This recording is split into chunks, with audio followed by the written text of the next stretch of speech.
سلام رفقا، امیدوارم حالتون خوب باشه. اومدم با تیر لیست کری که از بدترین کریا تا بهترین کریا رو بهتون بگم و این نکته رو بهتون توضیح بدم که من اینا رو از خودم در نیاوردم. این مجموعه چند تا چیزه. یک، تعداد مچایی که این هیروها پیک شدن و وین ریتشون توی 2 پرو ترکر.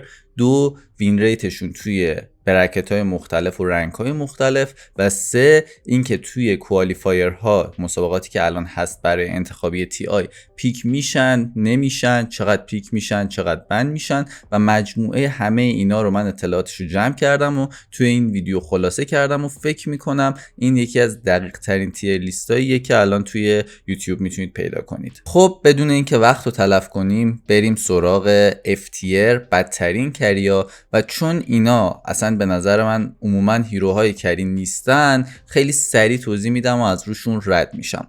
اولیش آبادونه که توی 735 کری خیلی خوبی بود، ولی الان به نظرم پیک کردنش به عنوان کری اصلا کار درستی نیست، به خاطر تغییری که لول 3 کرده.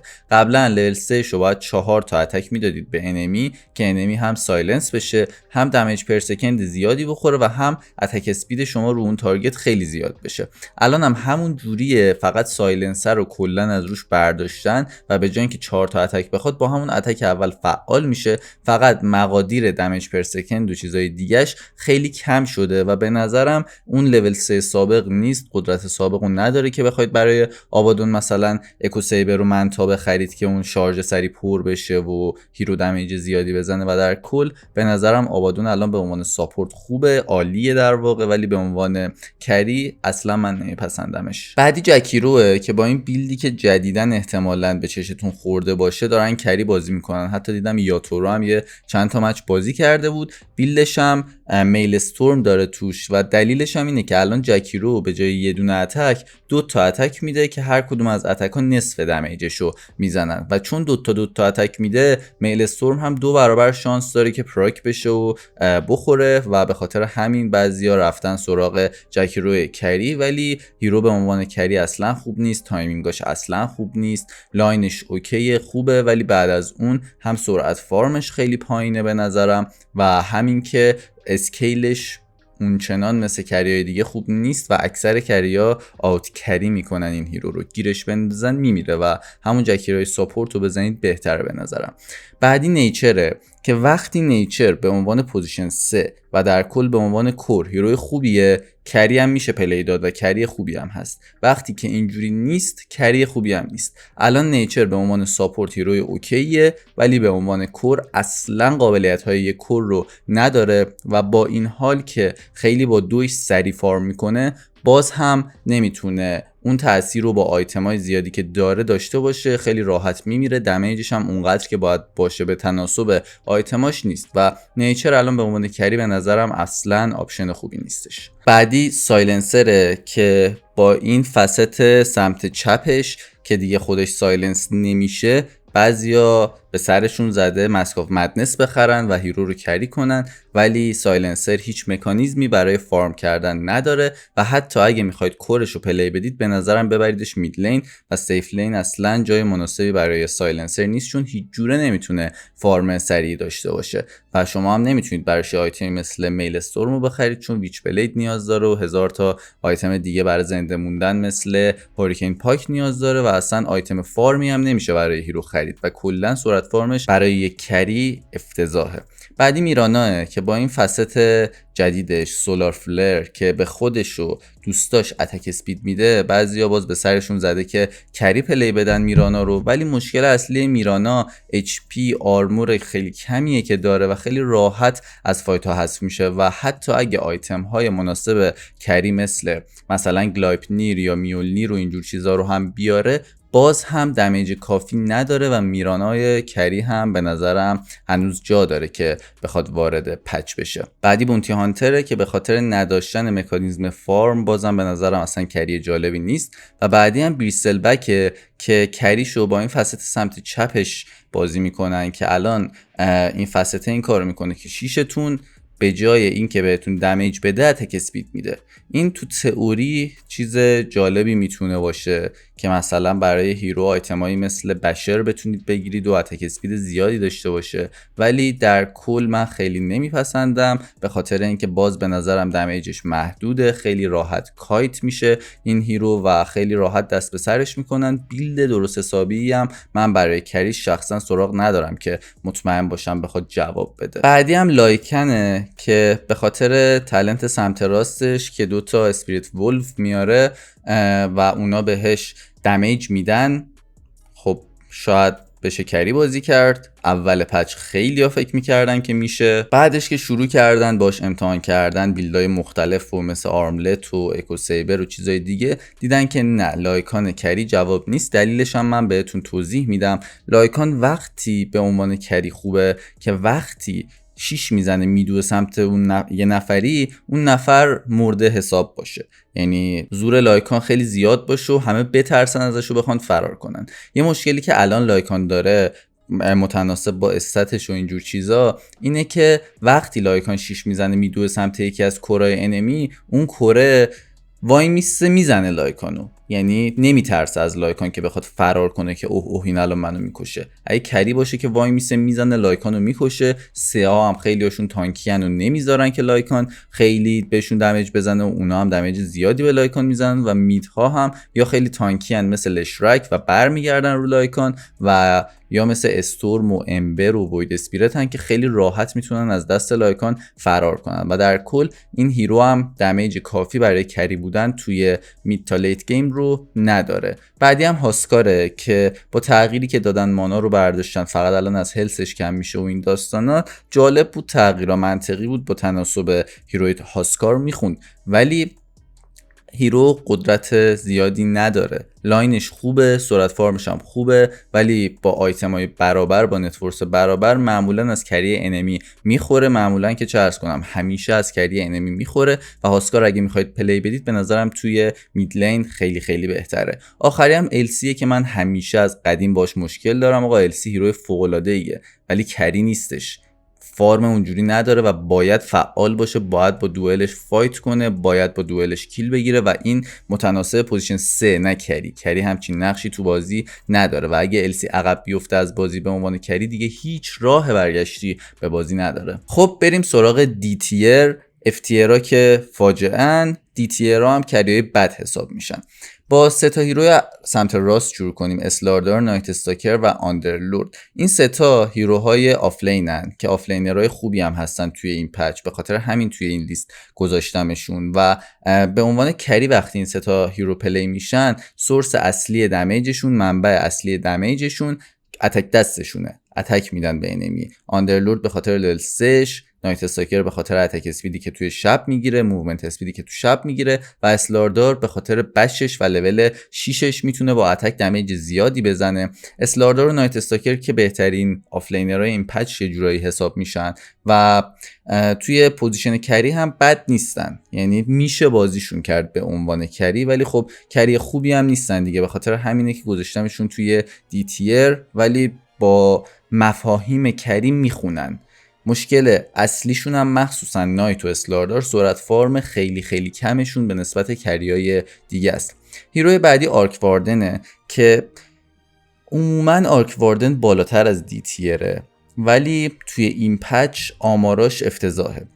من آرک واردن رو به خاطر اینکه هیروی اسمورفه همیشه دیدم که توی همه برکت ها چه ایمورتال چه پایینتر وین ریتش بالا بوده، 54% 55% بوده و این سری این بار توی این پچ آرک واردن توی پروترکر که وین ریتش 44% بود که از همیشه کمتره و توی برکت های مختلف هم وین ریتش زیر 50% بود و آرک واردن با اینکه خیلی هیروی سختی و نتیجه گرفتن باش سخته، وین ریتش هم خیلی پایینه و دلیلش هم به نظرم اینه که توی 7.36 باف خیلی خاصی به نسبت اکثر هیروها دریافت نکرد و به همین دلیل به عنوان کری به نظرم آپشن خوبی نیستش. خیلی دیر آنلاین میشه، یعنی واقعا تا دقیقه 27-8 نمیتونه فایت کنه، بعد از اون هم باز خیلی قدرتمند نیست به نظرم. جلوی اکثر مچاپ های کری که میپرن روش ضعف داره و آرک الان به نظرم کری خیلی خوبی نیستش، توی میدلین به نظرم بهتره.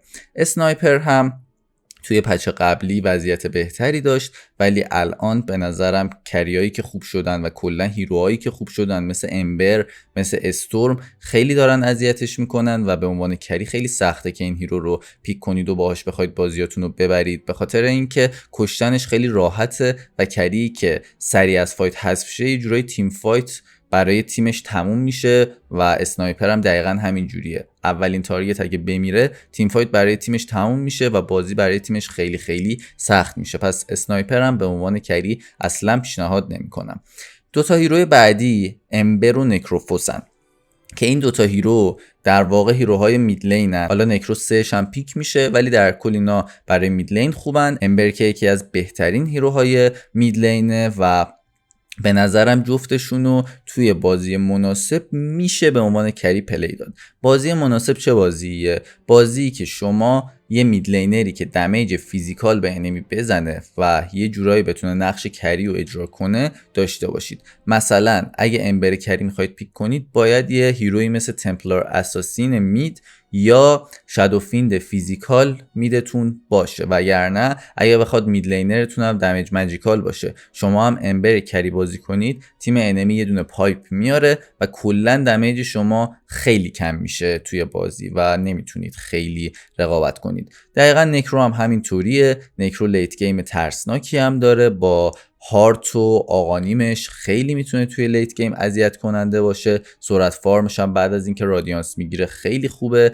از این نظر به نظرم به عنوان کری حتی از امبر هم بهتره، ولی خب در هر صورت نکروه و دمیجش ماجیکاله و خیلی هم سریع نمیتونه تارگت بکشه. مثل خیلی هیروهای کری دیگه نیستش که بتونه یه دونه ساپورت رو سریع حذفش کنه و به خاطر همین به نظرم نکرو هم جاش توی دی تیره. اگر دارید جلوی هیروهای خیلی تانکی بازی میکنید، مثلا اگه آفلین تیم انمی سنتاره و سیف لین تیم انمی هم تاینیه، اون موقع نکرو جواب تره، ولی خب خیلی خیلی شرایطی نکرو کری. بلاد سیکر من نمیدونم چرا با اینکه 2 بار باف شد توی 7.36 A و B باز هم هیروی خوبی نیست و باز هم وین ریتاش خیلی کمه.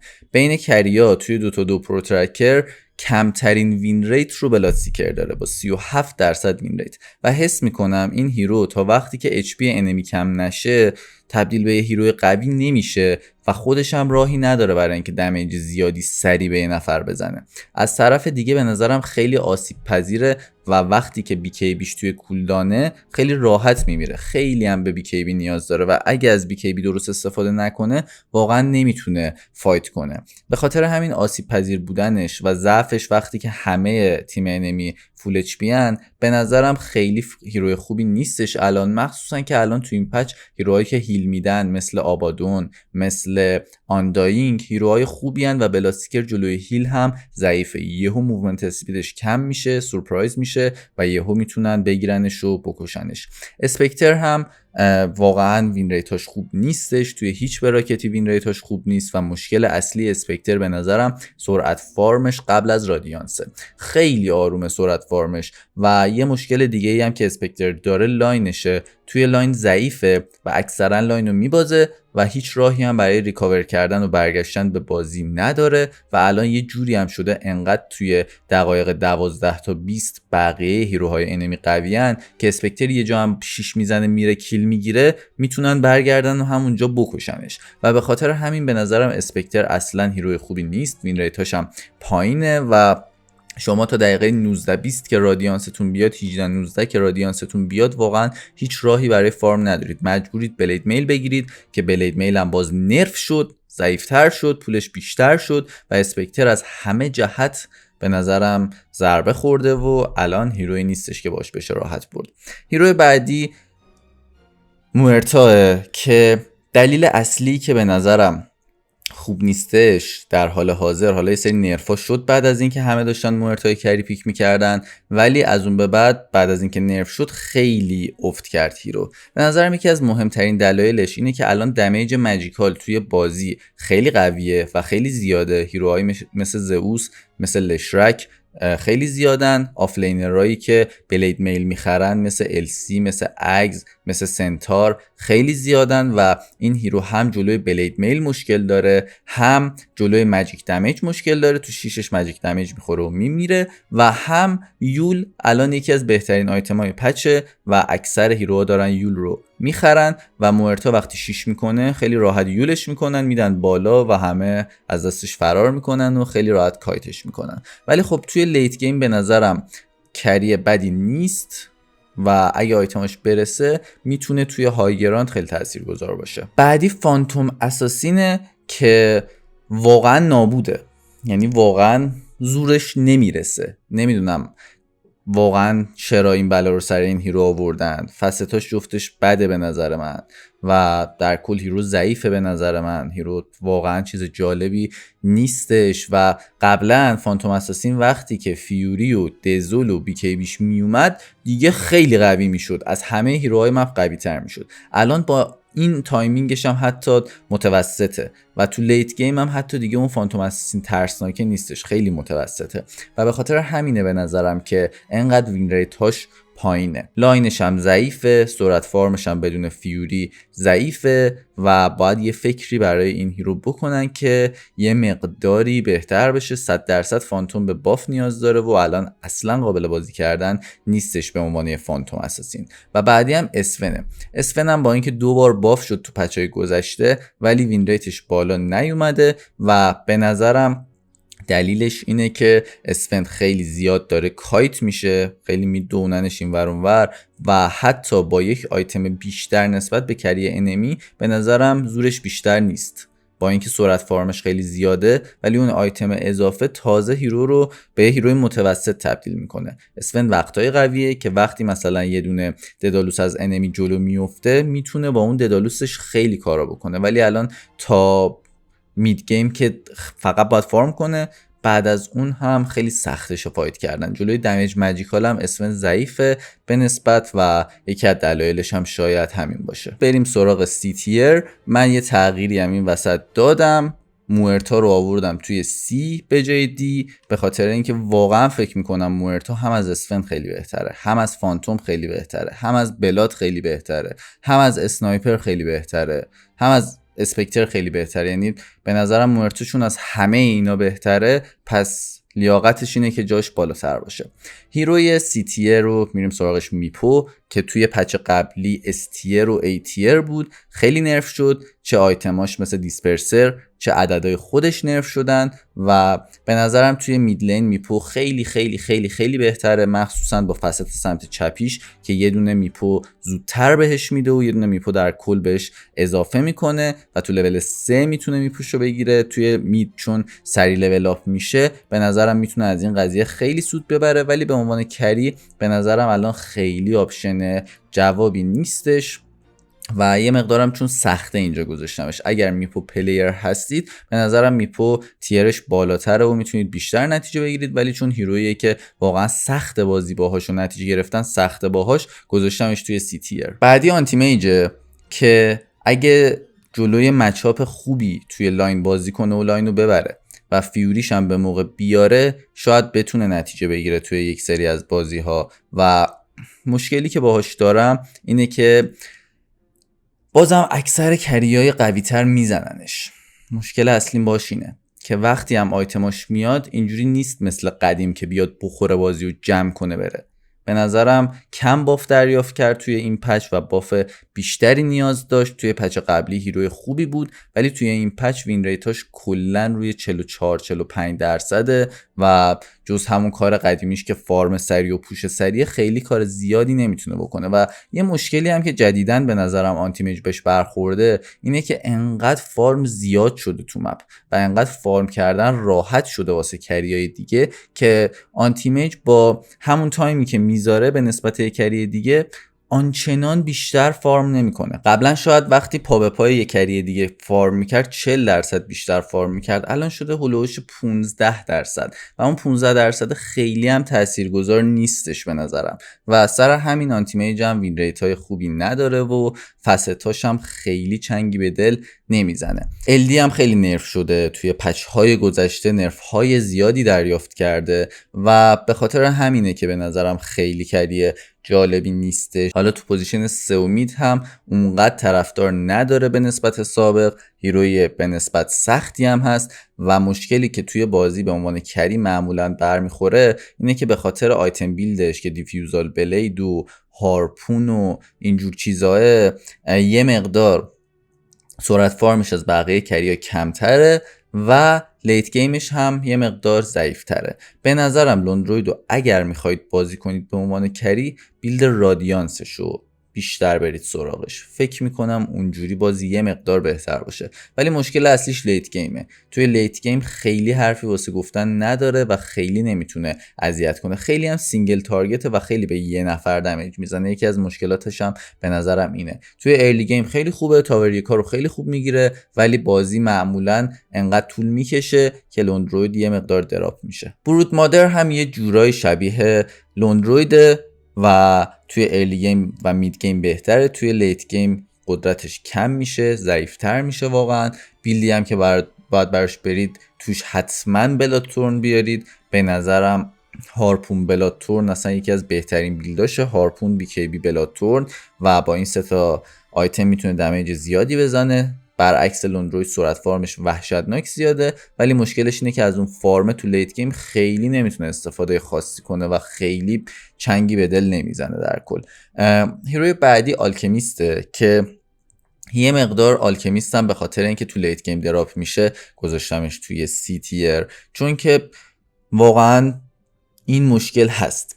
آلکمیستو اگه بیلد تانکشو، اوکتارین و شیواز و اینا رو پلی بدید به نظرم بهتره، به شرط اینکه یه دونه میدلینر کریتور داشته باشید. یعنی اگه مثلا یه تی ای مید یا شادو فیند فیزیکال مید داشتید میتونید آلکمیست کری پلی بدید و بیلد تانکیش رو برید. ولی اگه اون بیلد تانکیه رو نرید یه مقدار هیروتون تو لیت گیم راحت میمیره و شانسش هم برای کشتن یه نفر فقط با بلاتورنه. یعنی شما یا با بلاتورن یه نفر رو میکشید یا طرف بی کی بی میکنه میره و نمیتونید بکشیدش. سر همین به نظرم هیرو خیلی الان عالی نیستش، هرچند من خودم آلک بازم باش نتیجه میگیرم، اوکی ام باهاش. یعنی حالا خیلی حس قدرت نمیکنم ولی اوکی ام، ولی خب قبلا واقعا حس بهتری داشتم روی آلک.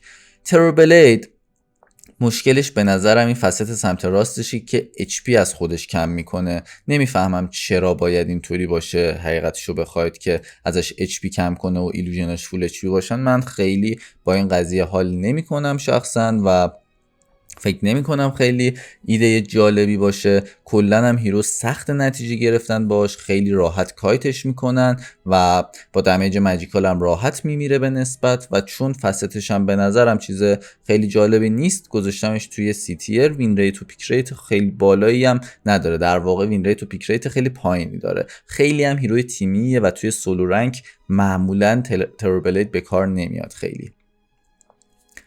مارسی رو اگه شما مچش کنید با یه آی او یا با یه ساپورتی که مطمئن باشید مارسی لاینشو میبره، هیروی بهتریه نسبت به سی تیر.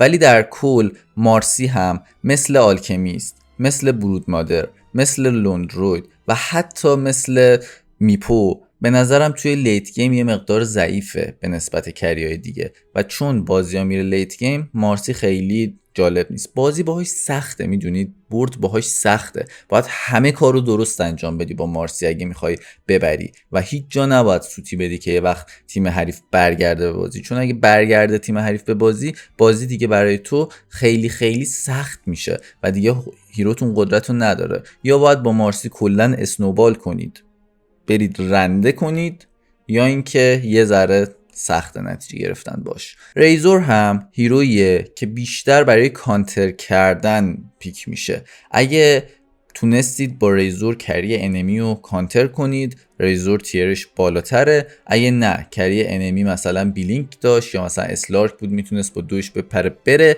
اون موقع ریزور از این هم وضعیتش بدتره.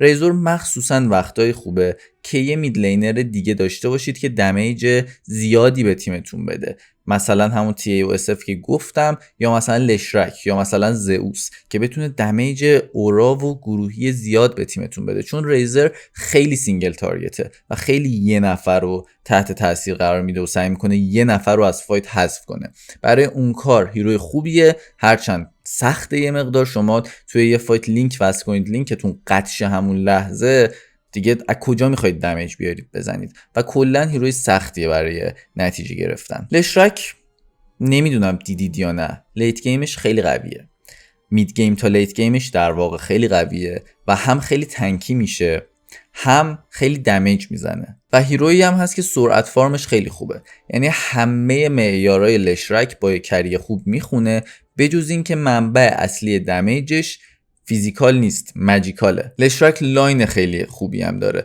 و به نظرم توی سطوح بالاتر، توی رنگ‌های بالاتر یا توی بازی با پارتیاتون میتونید لشرک کریو بیشتر روش حساب کنید. توی تورنمنت مثلا بارها دیدید که تیم لیکوید با آی او و لشرک کری چقدر نتیجه گرفته و توی هر پچی تقریبا این استراتژیشون جواب میده و در کل لشرک به نظر من هیروی خیلی خوبیه. میدلینش که فوق‌العاده قویه، به نظرم سیف لینش هم خوبه، ولی خب چون میدلینش بهتر و ریلایبل تره و کمتر تیمتون عصبی میشه از دستتون، به نظرم تو میدلین بازیش کنید بهتره، ولی کری خوبی هم هست به نظرم. بعدی دراگون نایت که من به نظرم دراگون نایت کری رو باید با این فست چپ چپیه فایر دراگون بازیش کنید، به خاطر اینکه بهتون کلیو میده و به دراگون نایت سرعت فارم بالایی میده. خیلی ملت اینو تجربه نکردن، خیلی پرو پلیرها پیکش نکردن به عنوان کری، ولی به نظر من با کلیوش میتونه جواب باشه، مخصوصا جلوی هیروهای ایلوژن دار و یونیت دار به نظرم خیلی میتونه جواب باشه. به نظر من یه جورایی نسخه بهتر اسفن شده با اون کلیوی که داره، یعنی تانکی تر از اسفنه، میتونه خودش رو تبدیل به هیروی رنج کنه و کلیو هم که همیشه داره و کلیوش تا 55% میره بالا، خیلی زیاده. خوبیم. بعدی ریکیه که توی پچ قبلی هم باز باف شد و ریکی به نظرم 2 مشکل خیلی بزرگ داره در حال حاضر که توی سی تیر گذاشتمش. یه مشکل ریکی اینه که خیلی لاین قوی نداره که چه عرض کنم، به نظر من لاین ضعیفی داره و خیلی آسیب پذیره توی لاین. و دومین مشکلش هم اینه که استان بشه توی تیم فایت درجا میمیره، یعنی خیلی سریع و راحت میمیره و خیلی قابلیت خاصی برای دفاع کردن از خودش آنچنان نداره. برای فرار داره ها، ولی اون لحظه‌ای که دیگه اچ پیش کم میشه دیگه حتی اگه نمیره هم راهی برای برگشتن به فایت نداره. ریکی خیلی باید براتون پیش اومده باشه اگه ریکی پلیر هستید که اول یه فایت زئوس بهتون یه 2-1 میزنه، شما نصف اچ پیتون میره و دیگه نمیتونید اصلا بیاید تو فایت، چون 5 ثانیه بعدش همون زئوسه قراره یه 2-1 دیگه بهتون بزنه و شما بمیرید همونجا. و به خاطر اینکه خیلی اچ پی پول کمی داره و راهی هم برای پر کردن جونش نداره، به نظر من نتیجه گرفتن باهاش خیلی سخته. برای بیلد ریکی هم به نظرم الان بیلد دیفیوزال بلید و آقانیمو ددالوس بیشتر جواب میده، چون سهش الان به کریپا بیشتر دمیج میزنه، خیلی هم بیشتر دمیج میزنه و حتی بدون فیوری هم شما میتونید با این هیرو یه مقداری لینا رو فارم کنید و خوب فارم کنید. یه مشکل اصلی دیگه ریکی فارم نمیتونه تو جنگل بکنه. این مشکل خیلی بزرگیه که ریکی نمیتونه توی جنگل فارم کنه. هیروی بعدی مورفیلینگه که توی پچ قبلی یکی از 5 تا کری قوی بود توی 7.35 ها. کلا مورف خیلی خوب بود و الان بعد از اینکه نرفش کردن و فستی هم که بهش اضافه کردن همون چیزیه که قبلا بود، به نظرم به خاطر اینه که مورفیلینگ دراپ شده، خیلی اومده پایین تر و بردن باش خیلی سخت تر شده. ماجیک دمیج زیاده، خیلی وقتا ممکنه که غافل گیر بشه و همین دیگه، چون نرف شده، همه باف شدن، مورف نرف شده و به خاطر همین به نظرم دیگه قدرت سابق رو مورفیلینگ نداره و یه کریه که دقیقا توی سی تیر از حد متوسط یه مقدار پایین تره.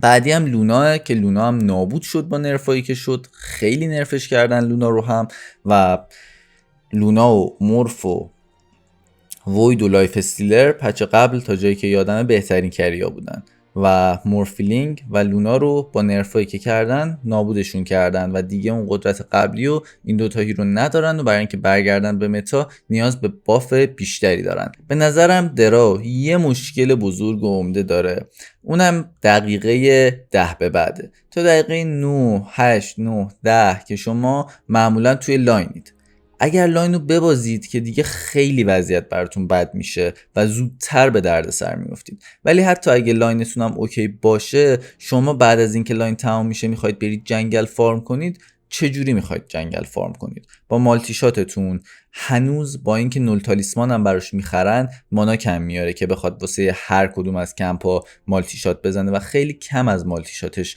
میتونه استفاده کنه. و مشکل دیگه هم اینه که همون تایمو نمیتونه هم فایت کنه. اگه دقیقه 10 تا 20-25 درو رنجر خودش رو توی فایتی نشون بده، همونجا میکشنش. انقدر جونش کمه و راهی برای فرار نداره و موومنت اسپیدش هم کمه که درجا درو رنجر میمیره و اصلا به نفع خودش نیست به عنوان یه هیروی کری. و توی جنگل هم همون تایم و هیروهای دیگه دارن خیلی سریعتر فارم میکنن، یا اینکه هیروهای دیگه دارن توی لاین هم فارم میکنن و قابلیت‌های دفاعی دارن که بتونن فرار کنن و نترسن. مثل درو رنجر نشون بده خیلی راحت میکشنش و تو جنگل هم سرعت فارم کمی داره. باید بره جنگل تا 20-25 فارم کنه که یه دونه پایک بیاره با یه دونه مانتا در بهترین حالت، و تا 25-26 باید بازی خیلی براش خوب پیش بره که تازه همین دوتا آیتم رو بیاره.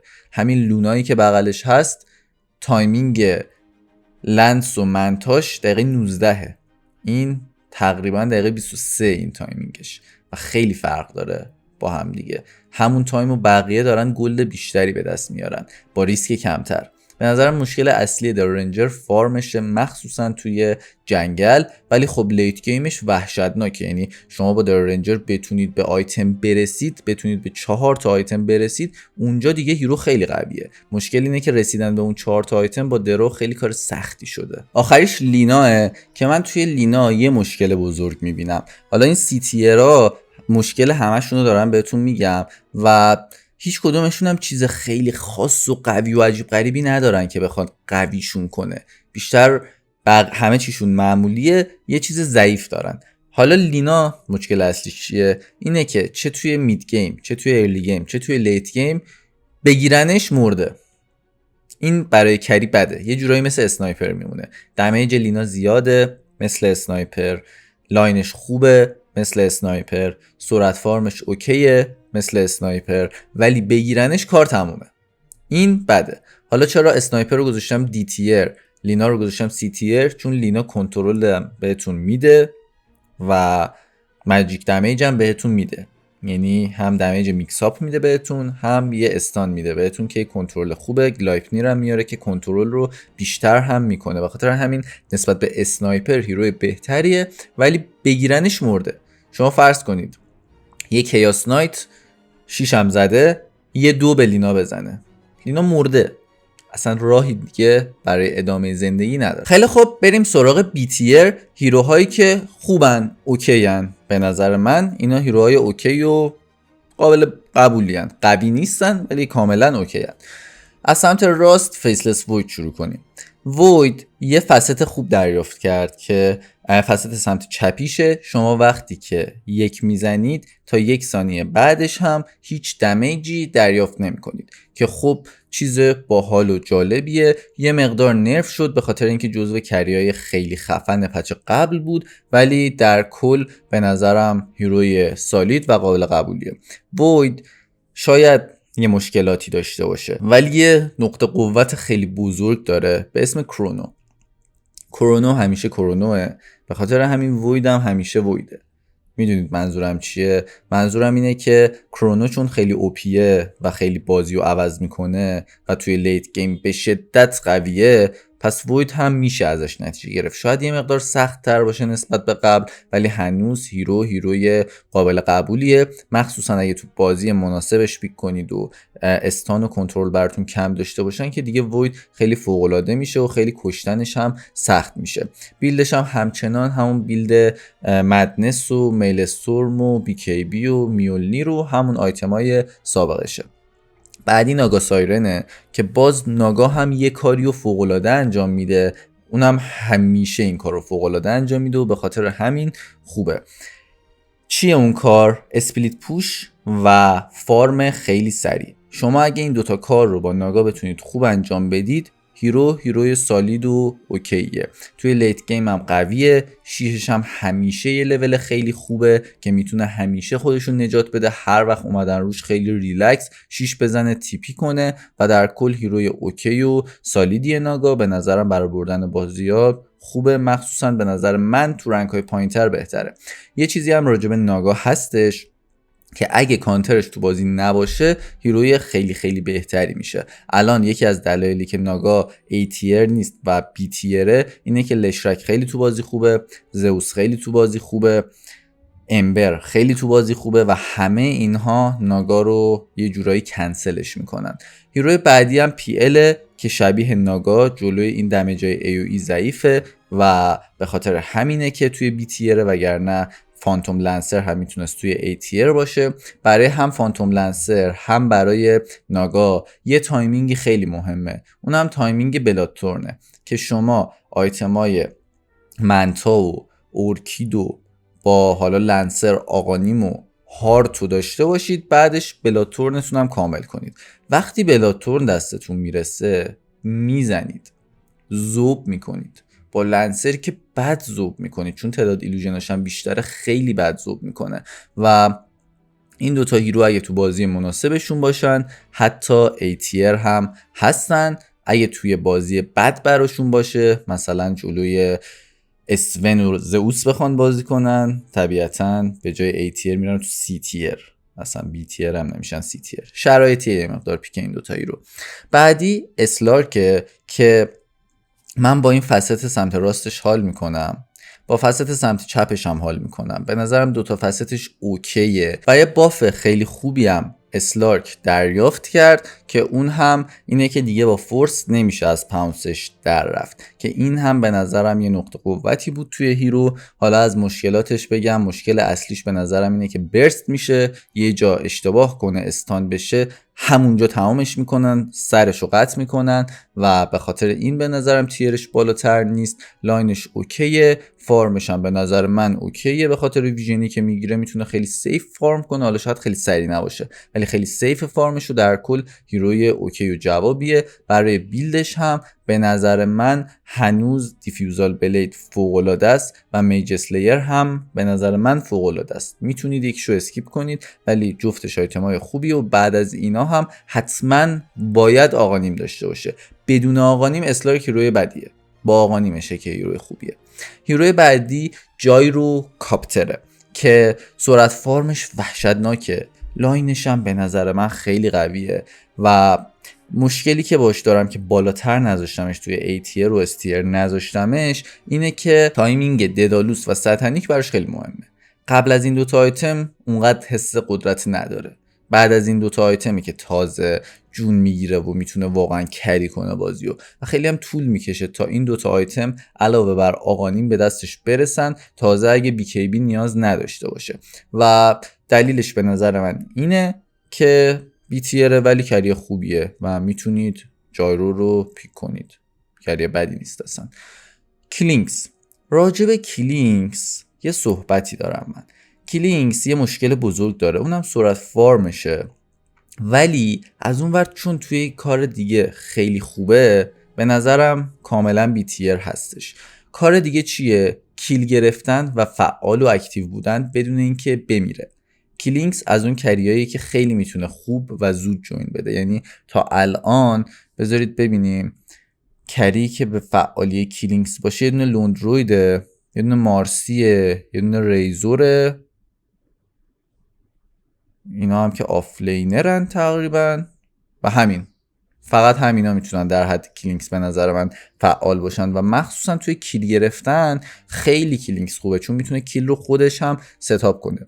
چون از این نظر، از نظر فعال بودن و کیل گرفتن خیلی خوبه، من اون داونساید فارمش رو بهش کمتر توجه میکنم و هیرویی هم هستش که حتی توی لیت گیم میتونه دردسرای خاص خودش رو بسازه، هرچند توی لیت یه ذره دراپ میشه به نسبت بعضی از کریا، ولی هیروی سالید و قابل قبولیه. هیروی بعدی ونجفول اسپریته که یه گیم پلی هم من باش دارم، این بالا لینکش براتون میاد و تو اون گیم پلی من براش فیوری گرفتم که الان دارم میبینم که فیوری بهترین گزینه نیستش برای ونجفول. دارم میبینم آیتمی مثل اکو سیبر برش دارن میگیرن که چیز جوابی هم هست و ونجفول هم باز از اون کریاییه که مثل کیلینگز میتونه خیلی فعال باشه و خیلی به تیمش کمک بکنه و چون هم استان داره هم آرمور منفی داره، دمیجش هم قابل قبوله با تالنت های کریش و همین که فست سمت راستش رو میگیره اتکاش میلی میشه، به نظرم هیروی جواب و جالبیه. حتی توی تورنمنت ها هم داریم میبینیم ونجفول کری رو و بیلدش هم به نظرم اکو سیبر آپشن خوبیه، دراگون لنس آپشن خوبیه، آقانیم تقریبا هر بازی براش باید بیارید. اصلا اصل پوینت داستان اینه که شما 2 بار جون داشته باشید توی تیم فایت. باترفلای براش آپشن خوبیه، بشر براش آیتم خوبیه. کدوم هیروی رنج هست که بتونه بشر بخره؟ ونجفول میتونه، شانسش هم اندازه هیروهای میلیه چون اتکاش میلی حساب میشه و در کل به نظرم گزینه جالب و جوابیه، هرچند خیلی سریع ونجفول کری از متا قراره که حذف شه، اونقدر قرار نیستش که طولانی مدت تو متا باشه. هیروی بعدی شادوفیند فیزیکال در واقع که به نظرم خیلی هیروی خوبیه، فقط یه مشکل داره، سطح بعدی لیناه که بگیرنش مرده.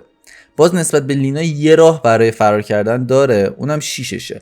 مثلا اگه کیاس نایت 2 بزنه به شادوفین میتونه بی کی بی 6 بزنه، لینا که نمیتونه و به خاطر همین باز به نظرم یه مقدار بهتره، ولی دمیجش در کل نسبت به لینا بیشتره و یه تالنت خیلی خوبم داره که از تاورا آرمور کم میکنه، میتونه خیلی به پوش تیمش کمک بکنه. بیلدی هم که باید براش برید پاور تردز و ریس بند و ماجیک بند و بعدش هم دراگون لنس، بعدش حالا یا مانتا میگیرید یا حتی بی کی بی میگیرید توی یه سری از شرایط و در کل هیروی سالیدیه.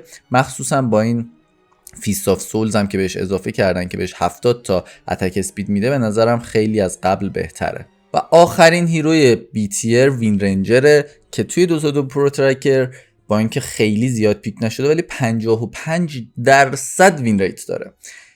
این وین ریت بالا به خاطر اینه که یه سری آدم هستن توی برکت بالای 8000 که اینا متخصص وین رنجرن، یعنی اصلا وین رنجر شناسن، یعنی وین رنجر رو شما تو هر پوزیشنی بهشون بدید کارو باهاش در میارن، یک سبه مثلا. و به نظرم هیرو اگه بدونید باش کار باید کنید، یاد بگیرید و همون کار رو هر دست درست انجام بدید و تکرار کنید، هیروی خوبیه. من خودم تو پچ قبل 735 خیلی فوکوس کردم رو وین رنجر و واقعا هیرو رو یاد گرفتم به نظر خودم و الان هر وقت کم میارم، هر وقت نمیدونم چی پیک کنم، وین رنجر رو میکشم بیرون، چه کری چه مید باش جواب میگیرم. یکی از دلایل دیگه ای که وین رنجر هیروی خوبیه اینه که گلیپنیر میخره و گلیپنیر کلا آیتم خیلی خوبیه توی این پچ، خیلی از هیروها دوست دارن که گلایپنیر بخرن و یه دلیل دیگه ای هم که خوبه اینه که مثل کیلینگز میتونه خیلی فعال بازی کنه و میتونه توی مید گیم به تیمش خیلی کمک کنه. خب بریم سراغ هیرو قویا ایتیرها. هیروی اول ایتیر جاگرنات که اول پچ اول 736 استیر بود، بعد دیدن اوه این داره داستان میشه، یه 2 بار نرفش کردن، نرفای سنگینی هم کردن همچین و الان جاگرنات نشسته توی ایتیر. به نظرم جفت فستاش خوبه، هم بلید استورم که تو لول 1 تون دمیج کریتتون میخوره، هم بلید فورم که بهتون در کل درصدی موومنت اسپید و اجیلیتی بیشتر میده و به نظرم جفتش خوبه. تو بازی مناسب چپی رو باید بگیرید، تو بازی مناسب راستی رو باید بگیرید. بیلدش هم میتونید فیوری بگیرید، هم میتونید میل استورم بگیرید. بیلینک براش در کل آیتم خوبیه، آقانیمش با اینکه نرف شد هنوز آیتم خوبیه، هرچند خودم دوست دارم یه بار تجربه کنم جاگرنات مثلا بدون آقانیم رو، به جای آقانیمش مثلا باترفلای بیارم ببینم چه جوری میشه، ولی آقانیمش همچنان به نظرم گزینه سالیدیه. تالنت لول 20ش تالنت خیلی مهمیه که شما 50% از بلید دنس لول 3 تون لایف استیل میگیرید که خب خیلی آپشن خوبیه و در کل هیرو به نظرم هیروی سالیدیه و میشه باش هر بازی نتیجه گرفت. کلا یه توضیح بهتون بدم، بی تیرها و سی تیرها هیروهایی هستن که تو شرایط مناسب اوکی ان، تو شرایط بد اوکی نیستن، ولی جاگرنات یعنی ای تیرها کلا هیروهایی هستن که همیشه اوکی ان به نظر من، یعنی همیشه پیک 3 میتونید شما جاگرنات رو بکشید و مشکلی نداشته باشید توی بازیتون. هیروی بعدی پاج به نظرم جزو 5 تا هیروی برتر کل پچه توی همه پوزیشن ها و تو کری هم هستش. هر دو تا فستش هم برای کری خوبه. من راستی رو بیشتر حال میکنم که رنج هوکم بیشتر میشه و میتونم دشمن رو غافلگیر کنم، ولی چپی هم برای کورش فوق العاده جوابه. ولی خب بیشتر دارن حتی برای کریش راستیه رو میگیرن چون این چیز اوپی اصلا یه هوک خیلی سریع و خشنه. آیتم بیلدی هم که برای پاج میرن، یه دونه فیزبوت و بریسر و اینا رو میگیرید، بعدش مستقیم آقانیم هم آیتم فارمتونه هم آیتم دمیجتونه، بعد از اونم اترنال شرات میگیرید. بعد از آقانیم و اترنال شرات خیلی زیاد میتونید فایت کنید، قبلش هم میتونید فعال باشید و فایت کنید، مخصوصا دور هوکتون میتونید بازی کنید. بیلینک بعد از اون فوق العاده است براش، حتی بی کی بی هم میتونید براش بگیرید، حالا چه با شرات چه بی شراوت. شیوازش هم که عالیه، بلادستونش هم که عالیه و در کل هیرویی که کشتنش بسیار سخته و دمیج اورای وحشتناکی توی تیم فایت میزنه، هرج و مرج وحشتناکی توی تیم فایت ایجاد میکنه پاج و شیشش هم توی لیت گیم خیلی قوی میشه. با این تالنت ها دیسممبر دوریشن تالنت سمت راست 20ش و دیسممبر دمیج هیل تالنت سمت راست 25ش خیلی شیشش تو لیت گیم قوی میشه. توی بی کی بی میتونید کامل بی کی بی یه نفر رو از بین ببرید، تو بی کی بی بهش دمیج بزنید و اصلا چیز خیلی خوفیه. میتونید پیرش کنید با بی کی بی و رفرشر، 2 بار به یه نفر شیش بزنید و کلا یارو رو حذفش کنید و این هیرو چه توی لیت گیم چه توی مید گیم چه توی لاین هیروی فوق العاده خوبیه. بعدی مانکی کینگه که بعد پچ با اینکه تو پچ باف شده بود 2 بار دیگه هم باف شد و الان به نظرم یه کری کاملا قابل قبول و قدرتمند و خوبه. بیلدی که براش باید برید یا فیوری برید یا میل استورم برید. من خودم معمولا یه میل استورم میارم که فارم کنم، بعدش یه اکو سیبرم میارم، ولی خب دستتون بازه. میل استورممو من همیشه تبدیل به گلایفنیر میکنم، ولی بعضیا میگن میولنیر هم خوبه و با هیرو دستتون بازه. سرعت فارمش خیلی خوبه، فستاش جفتش خیلی خوبه، ولی سمت چپیه رو من بیشتر میپسندم چون شیشتون خیلی سخت تر کنسل میشه و از این جهت به نظرم شیشتون میتونه خیلی قوی تر از سابق باشه. راستیه هم برای فارم کردن خیلی آپشن مناسبیه به نظرم. و در کل مانکی یه خوبی دیگه ای هم که داره اینه که جلوی اکثر آفلینرهای پچ لاین خوبی داره. جلوی نایت استاکر لاینش خوبه، جلوی سنتار لاینش خوبه، جلوی اگزو السی لاینش خوبه و تو لاین کلا احساس ضعف نمیکنه چون الان اکثرا هیروهای میلی ان که میان توی آفلین و مانکی اکثر هیروهای میلیو میتونه که بزنه. بعدی ترول وارلورد که از پچ قبل تا الان هنوز ایتیره، تغییر خیلی زیادی هم نکرد، فقط یه فست خیلی خوب بهش اضافه شد که این فست الان با هر استک فرورتون لول 3 تون که اتک اسپید بهتون میده، با هر استک اون بهتون همون آرمور هم میده، یعنی همونقدر آرمور هم بهتون میده و آرمور هیروتون یهو خیلی بیشتر از قبله، علاوه بر همه چیزای خوبی که از قبل داشت.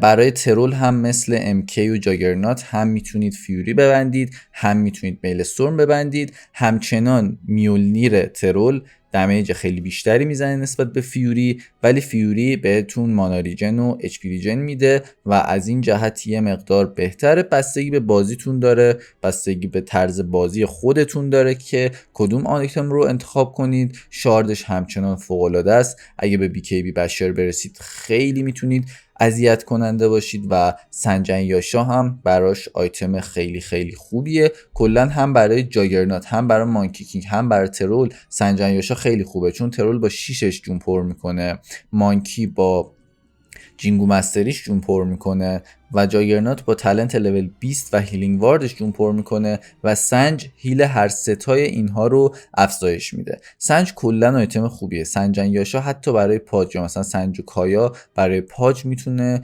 جواب باشه و کلا برای کریایی که سنج میخرن پچ مناسبیه. اگه دقت کنید تو این هیروهای پایین کی سنج میخره؟ من خودم جز آلکمیست، شاید دراگون نایت، کسی دیگه سنج نمیخره ولی اینجا میبینید 1 و 2 و 3 و 4 تا هیرو هستن که سنج میخرن. پنجمیش هم همینجا تاینیه که سنج میخره. تاینی هم اول پچ مثل جاگرنات استیر بود، ولی انقدر نرفش کردن الان شده ای تیر. مخصوصا این نرف آخر به تاینی یه مقدار صدمه زد که موومنت اسپیدش رو کم کردن. چارش هم اینه که باید براش ویندلیس بگیرید، حتما براش ویندلیس رو بگیرید، وگرنه اذیت میشید توی فارم و توی جوین دادن و کلا توی بازی. و خفن ترین چیز تاینی به عنوان کری اینیت ابیلیتیشه که به ازای هر دمیجی که میخوره در بهترین حالت 5% روی یارو دمیج ریداکشن، اتک دمیج ریداکشن میندازه. یعنی ساده براتون توضیح بدم، یه ترول بیاد بالا سر شما 10 تا اتک بهتون بده، اون ترول تا 6 ثانیه بعد به هر کسی اتک بده نصف دمیج میزنه، 50% کمتر دمیج میزنه. خب خیلی چیز خفنیه دیگه. و کلا این هیرو جلوی اتک دمیج خیلی قویه، کشتنش با دمیج اتک خیلی سخته. اولین اتک شاید زیاد دمیج بزنه، ولی دومی، سومی، چهارمی، پنجمی، ششمی هی کم و کمتر میشه. و مثلا به خاطر همین فانتوم اساسین هیچ وقت نمیتونه تاینیو بکشه، واقعا هیچ وقت نمیتونه. یعنی میاد شروع میکنه اتک دادن، کریت زدن، اصلا برای تاینی مهم نیست. بعد تاینی برمیگرده 2 تا اتک میده، فانتوم اساسین پرپر میشه. و به خاطر همین تاینی هم هیروی خوبیه. بیلدش هم که اکو سیبر، شارد، بعد از اون خودم شخصا چون سنجن یاشا بازم سنجن یاشا میگیرم، ولی میتونید بی کی بی بگیرید. برای لیت گیمش هم ددالوس و ساتانیک آپشنای بسیار مناسبی هن. ریس کینگ همچنان به نظرم فست سمت راستش بهتره. اسپکترال دگر دمیجش رو در کل بیشتر میکنه، برای لیت گیمش هم به نظر من شخصا خیلی بهتره. ولی برای فارم میتونید بونگارد رو هم بگیرید که اسکلت های قدیمیتون برگردن. هر دو تا فست های خوبیه، ولی به نظرم راستیه بهتره. همین که کلا این اسپلو اضافه کردن به این هیرو به نظر من دیل خیلی بزرگیه. و اینکه از اول بازی لایف استیل داره هم دیل خیلی خیلی بزرگیه به نظرم. و ریسکینگ هم از اون هیروهاییه که تقریبا همه چی تمومه، فارمش خوبه چون رادیانس میخره، و لیت گیمش خوبه چون رینکارنیشن داره، زنده میشه دوباره، لاینش هم اوکی کاملا. بیلدی هم که براش میرن یا فیسبوت رو میگیرن، ماجیک وند هم میگیرن، بریسر هم حالا میگیرن، بعدش یا آرملت رو میخرن یا نمیخرن، بعدش رادیانس میگیرن، بعدش بلینک میگیرن، بعدش بی کی بی میگیرن، بعدش هم معمولا ازالت میگیرن. یه دلیل دیگه ای که این ریسکینگ خیلی خوب شده تالنتاشه. تو تالنت لول 15 400 فاکینگ هلث گذاشتن که خیلی زیاده، فکر کنم بیشترین تالنت هلث بازی باشه. و توی تالنت لول 20 هم 70 فاکینگ اتک اسپید گذاشتن که خیلی زیاده. این هم فکر کنم بیشترین تالنت اتک اسپید بازی باشه بین کریا، که مطمئنم بیشترین تالنت اتک اسپید. شاید حالا کریستال میدنی تکیزی نمیدونم تالنت اونا چیه، شاید اونا مثلا یه تالنت اتک اسپید بیشتر داشته باشن، ولی واقعا خارق العاده است این دوتا تالنت. بعد از اینکه این دوتا تالنت رو باز میکنه تازه هیرو میشه. یه آیتم خیلی خوبم براش بعد از لول 20 بشره، به خاطر اینکه اونور اتک اسپید میگیره، اینور هی پشت سر هم میتونه بش کنه و یه اتکر واقعی شده. اتکر ترین ریسکینگیه که توی این چند سال گذشته من دیدم. در نهایت میرسیم به استیر، هیروهای اوپی خیلی قوی که 100% نرف خواهند شد. تا نرف نشدن از استیرات تا میتونید استفاده کنید. کیاس نایت، داستان کیاس چیه؟ ببینید شما یه اینیت ابیلیتی دارید که 50% بهتون شانس میده که به هر روشی ایلوژن از خودتون ساخته میشه 50% شانس داره که یه دونه بیشتر بسازه. یعنی شما منتا میزنی، بعضی وقتا 2 تا ایلوژن میسازه، بعضی وقتا 3 تا ایلوژن میسازه. شما 1 میزنی با شاردت، بعضی وقتا یه دونه ایلوژن میسازه، بعضی وقتا 2 تا ایلوژن میسازه. شما 6 میزنی، 6 هم مثلا لول 18 شده پر کردی، بعضی وقتا 3 تا ایلوژن میسازه، بعضی وقتا 4 تا ایلوژن میسازه، که این در کل به سرعت فارم هیرو به طرز وحشتناکی کمک میکنه، به فایت و دمیجش هم خیلی زیاد کمک میکنه. و حالا بیایید این اینیت ابیلیتی رو ترکیب کنیم با فستی که هر بازی شما باید بگیرید. این فست همه ایلوژن های شما رو تبدیل به استرانگ ایلوژن میکنه. بله دیگه با 3 لاین با 6 پوگنا نمیپره ایلوژناتون. و این چیز خیلی عجیبیه. تازه ایلوژناش همش کمتر هم دمیج میخوره و سخت‌تر از بین بردن ایلوژنای CK. برای بیلدش شما پاور تردز میگیرید، بعد از اون به نظر من بهترین آپشن اورکیده، بعضیا اکو سیبر میگیرن، بعد از اون بیلینک و منتا به هر ترتیبی که خودتون دوست داشتید میگیرید. برای لیت گیمش هم ایسی خوبه، هارت خوبه، سیلورش خوبه و کلن هیرو خیلی ترسناکه و وقتی هم که بلاد تورنش برسه بد میزنه، واقعا زوب میکنه، وان شات میکنه. خیلی بازی جلوی CK که بلده با هیروش بازی کنه سخته، الان خیلی سخته، واقعا عذاب آوره. تمپلار اساسین که خیلی ازش گفتم، بیلدش همون بیلد سابقه، پاور تردز میارید، حواستون باشه حتما نول تالیسمان بیارید، حتما نول تالیسمان بیارید، بعدش دراگون لنس، بعدش دزولیتور، بعدش بیلینک، بعدش هم BKB. این بیلد ثابتشه و بعد از اونم ددالوس. کلن هیرو خیلی قویه، یکی از سریعترین فارما رو داره، فکر میکنم سریعترین فارمو داره بین کل استیر و ایتیر. بله سریعترین سرعت فارمو داره، لاینش به شدت قویه. دلیلی هم که انقدر این هیرو قویه این تغییریه که توی رفرکشن لول 1ش دادن. قبلا با هر تیکی که دمیج میخوردید، هر تیک دمیج یه دونه شارژ رفرکشنتون میپرید، ولی الان به شما یه بریری میده که مثلا در بهترین حالت فکر کنم 50 یا 50 در بهترین حالت 60 بود، 10 تا نرفش کردن شد 50 تا به شما بریر میده هر کدوم از اون تیکا، که شما اگه بیشتر از 50 تا دمیج بخورید یهویی یه دونه شارژتون کم میشه، ولی اگه کمتر بخورید یه شارژتون کم نمیشه.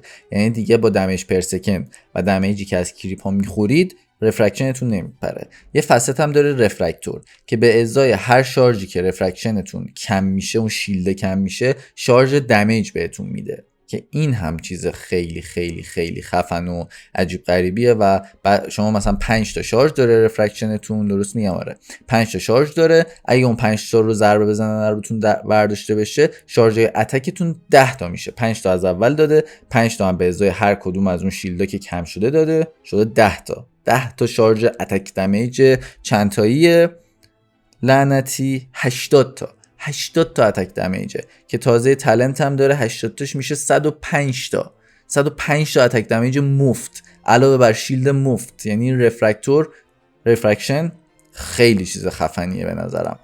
هیروی بعدی اورساه که 2 تا چیز مفت خیلی خفن و خیلی عجیب گرفته. یکیش اینیت ابیلیتیشه که 1% از HP تونو بهتون دمیج میده. این یه چیزیه که توی 2 تا 1 رو 6 هم بود، خیلی قدیمیه این و چیز خیلی خفنیه دیگه. یعنی توی لیت گیم هول و هوشن 60 تا اضافه دمیج بهتون میده و این فستش هم خیلی چیز باحالیه. 5% از دمیجی که توی 6تون، در واقع توی این ریجتون، چه حالا با 6 فعال شده باشه چه با 1 فعال شده باشه، 5% از دمیجی که میخورید رو شما به دمیجتون اضافه میشه تا 5 ثانیه بعد از تمام شدن این ریج. این هم به صورت پتانسیلی میتونه 100 تا بهتون، 150 تا نهایتا میتونه بهتون دمیج بده. حالا از 5 تا میتونه بده تا 150 تا و بستگی داره که چقدر دمیج بخورید و خیلی چیز عجیبیه دیگه. یهو 6 میزنید، کلی دمیج میخورید، یهو برمیگردید تو انمی و خیلی این دمیج هیرو رو زیاد کرده. یه دلیل دیگه ای که اورسا خیلی خوبه اینه که جلوی هیروهایی که هیروی پچن خیلی قویه، یه جورایی شبیه مانکی کینگ. جلوی سنتار خیلی خوبه، جلوی اکس خیلی خوبه، جلوی السی خیلی خوبه، جلوی نایت استاکر هم خیلی خوبه، چه اول بازی تو لاین چه در طول بازی جلوی همه این هیروها خوبه و به نظرم اورسا واقعا الان قدرتمنده. بیلدی هم که برای اورسا میرید فیز بوت، ماجیک وند، فیوری، بیلینک، بشر BKB، اینا رو باید بگیرید براش. هیروی بعدی ویوره که پچ قبل هم اوکی بود، این پچ بهترم شده به خاطر فست فوق‌العاده‌ای که به هیرو دادن. فست چیکار میکنه؟ موومنت اسپید 2 شما رو 50 تا زیاد میکنه 600 تا و شما از داخل هر کسی با 2تون رد شید، طرف برای 0.3 ثانیه 100% اسلو میشه. یعنی یه اسلوی به این هیرو اضافه شده.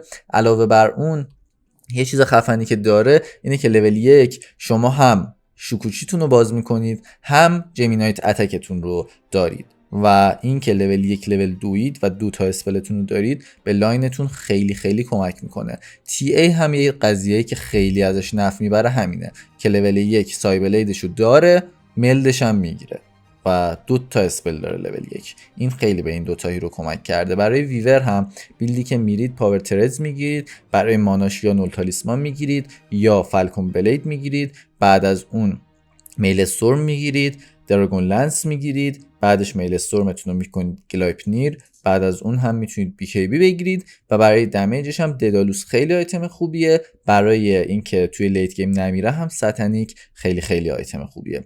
و میرسیم به قوی ترین کری این روزهای 2 تا 2، لایف استیلر.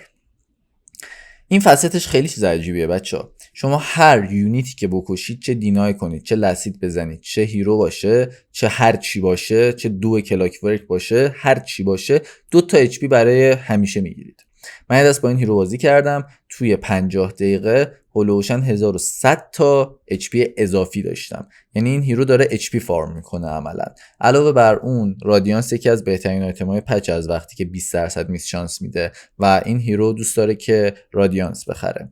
و علاوه بر اون شاردش رو آوردن تو لولاش، دیگه لازم نیست شارد بخرید، پولتون رو بریزید دور، آوردنش همینجا تو لولاتون از اول بازی هم دارید. و فیستش رو بردن روی اینیت ابیلیتیش، یعنی از اول بازی شما هم گول فرنزی دارید هم فیست دارید و لاینش به شدت قویه، جلوی آفلینرهای خوب پچ به شدت هیروی فوق العاده و قویه و تالنتاش هم ببینید. تالنت لول 10 موومنت اسپید گول فرنزی میده. آها یه تغییر بزرگ و خوب دیگه، قبلا ریجش لول 1ش موومنت اسپید میداد، الان موومنت اسپید رو بردن رو 3ش، یعنی همیشه موومنت اسپید داره، یعنی سرعت فارمش هم بیشتر میشه، یعنی کلا موومنت اسپیدش بیشتره و اتک اسپید هم که 3ش میداد همچنان میده. حالا تالنتاش یکیش میاد موومنت اسپید 3ش رو بیشتر میکنه، بعدی میاد اتک اسپید 3ش رو بیشتر میکنه و همین دوتا به نظر من کافیه برای اینکه این هیرو فوق العاده خوب باشه. تالنت لول 20ش هم سمت چپیه بهتره که لایف استیل 2ش بیشتر میشه، ولی سمت راستی هم بعضی وقتا جوابه و تالنت 25 هم باز جفتش خوبه، بیشتر چپیه رو میگیرن ولی جفتش خوبه. این هیرو معرکه است، این هیرو واقعا فوق العاده است. بذارید دیشب یه رنگ زدم باهاش، ببینید رنگ رو پاره میکنه، یعنی واقعا این هیرو پاره میکنه. 12-16 ایزی، واقعا ایزی. تازه لاینا رو خورده بودن، هم میدمون خورده بود، لاینش رو میبینید 7-6-12 یارو آنچنانی هم ایمپکت نداشت، همش هم داشت فارم میکرد و هم آفلاینمون اولش لاین خورده بود چون جاش جلوی لوندروید بازی میکرد، ولی ایزی بازی رو بردیم. یعنی من از این لایف استیلر هر چی بگم کم گفتم. امیدوارم از این ویدیو لذت برده باشید. نظرتون رو راجع به هیروها توی کامنت ها برام بنویسید. یه ذره هم سعی کنید چنل رو حمایت کنید، یه ذره چنل اومده پایین، لایک کنید، سابسکرایب کنید، شیر کنید، بگید بقیه ببینن و تا ویدیوی بعدی بدرود.